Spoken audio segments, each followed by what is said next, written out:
नमस्कार, सादर जय जिनेंद्र। क्षमा ब्रेकिंग जैन न्यूज प्रतिदिन प्रातः, दोपहर एवं रात्रि में देश भर से संपूर्ण जैन समाज से संबंधित सही और सकारात्मक समाचारों के लिए देखना और सुनना न भूलें। साथ में आपसे विनम्र निवेदन है कि यदि आपने इस चैनल को सब्सक्राइब नहीं किया है तो कृपया अवश्य कीजिए और शेयर और लाइक करके धर्म प्रभावना में सहयोगी एवं सहभागी बनिए। यह सुखद संगम ऐसा लग रहा है कि आचार्य भगवंत फिर पुनः हमारे लिए मिल गए हैं, क्योंकि जब हम लोग सागर भाग्योदय में आचार्य भगवंत के चरणों में आए थे और हम लोगों की ड्रेस चेंज नहीं हुई थी, सबसे पहले आचार्य भगवंतों ने इनके चरणों में बैठ करके भक्ति पढ़ने के लिए हम लोगों को कहा था। प्रथम अध्ययन गुरु हमारे यही हैं और कहते हैं कि जिन्होंने अपने गुरु के सारे गुणों को आत्मसात कर लिया है वही आचार्य बनने के योग्य हुआ करते हैं। और हमारे वर्तमान आचार्य भगवंत ने उनके सभी गुणों को आत्मसात कर लिया है और हम तो कहेंगे कि उनसे एक कदम आगे, और हम तो ये कहेंगे कि इनकी शक्ति हमारे गुरुदेव ने ऐसी इनमें डाल दी है कि उनसे कई गुना कार्य कर रहे। हमारे गुरुदेव ने एक दीक्षा दी थी सर्वप्रथम, और इन्होंने एक साथ 22 मुनिराजों की थी।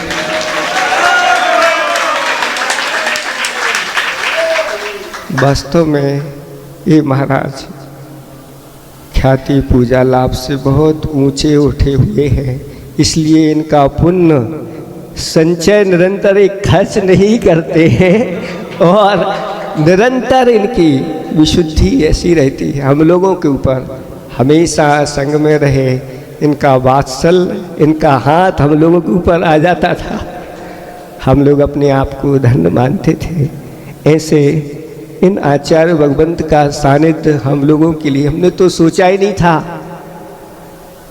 कि ऐसा भी होगा और बीच में मिल जाएगा, क्योंकि महाराज हो सकता है आगे निकल जाए या हम लोग पीछे रह जाएं, लेकिन कृपा हुई आचार्य भगवंत की और आचार्य भगवंत ने एक उपवास केसलोन से बीच में कर लिया और हम लोगों के लिए मानो सब कुछ आचार्य भगवंत ने दे दिया। ऐसे ही इनकी चरण सन्निधि हम लोगों को मिलती रहे, इनके सूत्र हम लोगों को मिलते रहे, क्योंकि आचार्य भगवंत के बाद हमारे गुरु भाई, बड़े भाई और पिता तुल्य सब कुछ अब यही है और हमें अंत तक समाधि तक यह पहुँचाए। बस इनके चरणों में मेरा बारंबार नमस्कार हो। नमोस्तु नमोस्तु। हम लोगों को ऐसे सूत्र दें जिससे हम लोगों की विशुद्धि, साधना, ज्ञान, ध्यान, तप निरंतर बढ़ते रहे। अहिंसा परमो धर्म की। गुरुदेव का जब स्मरण किया जाता है उस समय अपने आप ही कंठ अवरुद्ध होने की ओर हो जाता है। गुरुदेव ने 50-55 साल में जो आत्म साधना की है और साथ साथ विश्व को जो प्रकाश दिया है वह न भूतो न भविष्यति वाली बात सिद्ध हो रही है। जो कुछ भी दिख रहा है उनके माध्यम से ही ये सब कुछ देखने में आ रहा है।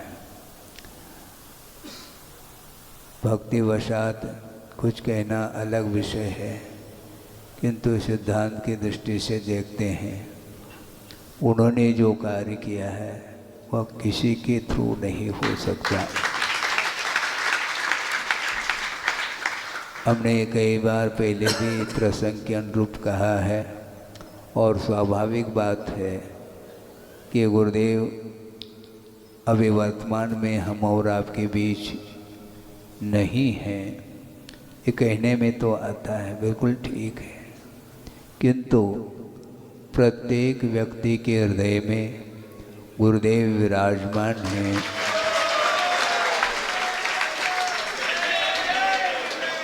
तो ऐसा महसूस नहीं होता कि हमारे बीच में नहीं, क्योंकि देव शास्त्र गुरु की उपासना प्रत्यक्ष भी करते हैं और परोक्ष रूप से भी आराधना की जाती है।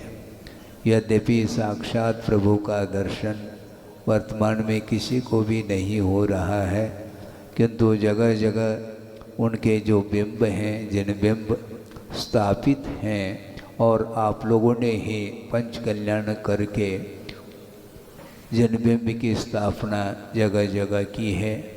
जहाँ तक मेरे ख्याल से भोपाल में कितने मंदिर होंगे हैं, शायद ख्याल नहीं होगा आपको भी, हैं? हाँ, 70-80 के बीच में जिनालय स्थापित आप लोगों ने की हैं, और सालों से दूर दूर की जनता और स्थानीय जनता भी प्रभु की आराधना में रत है। और हमारा भी सौभाग्य है, वर्तमान में साक्षात प्रभु का दर्शन नहीं हो पाता, ये अलग विषय है, किंतु भाव प्रदान धर्म है। भावों के माध्यम से प्रभु को साक्षात हम देख सकते हैं। ज्ञान नेत्र के माध्यम से ही प्रभु का दर्शन होता है। आत्मदर्शन जो करता है उसी को प्रभु दर्शन भी होते हैं, ये निश्चित बात है।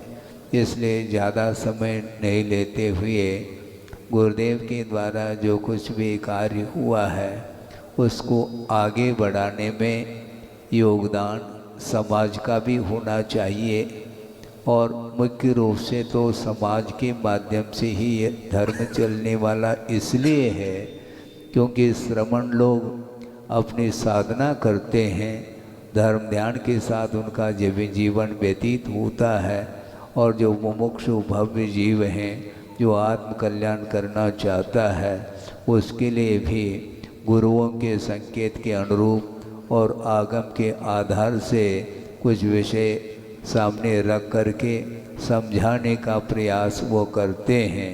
इसलिए प्रवचनों के माध्यम से, देशना के माध्यम से आप लोगों का भी उपयोग, आप लोगों का भी मन निरंतर धर्म की ओर आकर्षित होता रहे, यह प्रभु से मैं प्रार्थना तो कर सकता हूँ।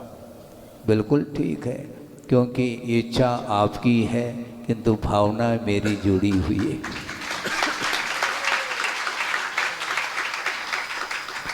और आचार्यों ने कहा ही है, और गुरुदेव भी बार बार यही कहते थे, ये पंचम कलिकाल है, अवसर्पिणी है, विकास बहुत कम मात्रा में होता है। इसके उपरांत भी कर्तव्य से विमुख नहीं होना चाहिए।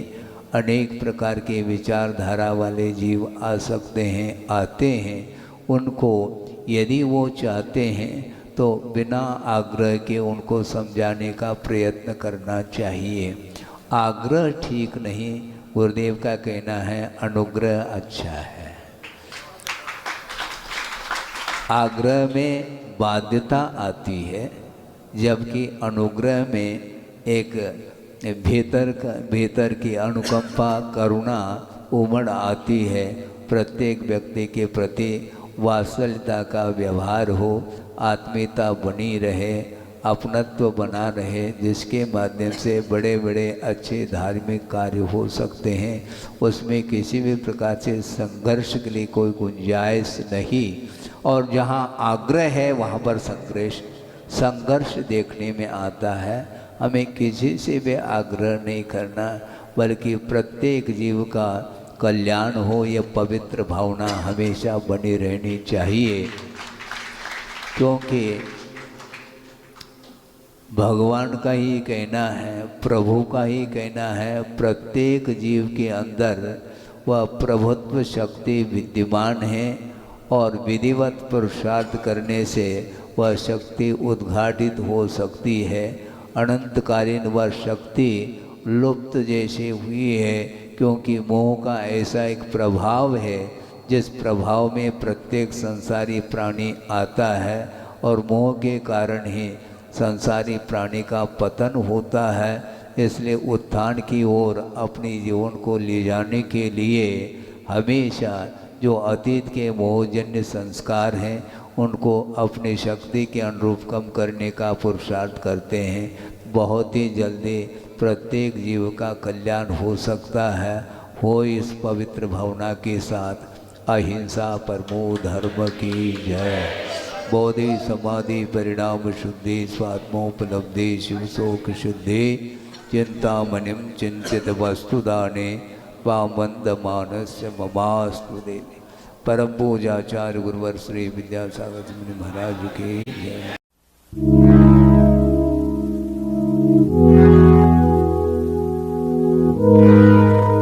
क्षमा breaking Jain news YouTube channel पर विज्ञापन देकर धर्म प्रभावना में बने सहभागी। विज्ञापन देने हेतु संपर्क कीजिए मोबाइल नंबर 9026900740 एवं समाचार एवं वीडियो भेजने हेतु व्हाट्सएप नंबर 9335236222।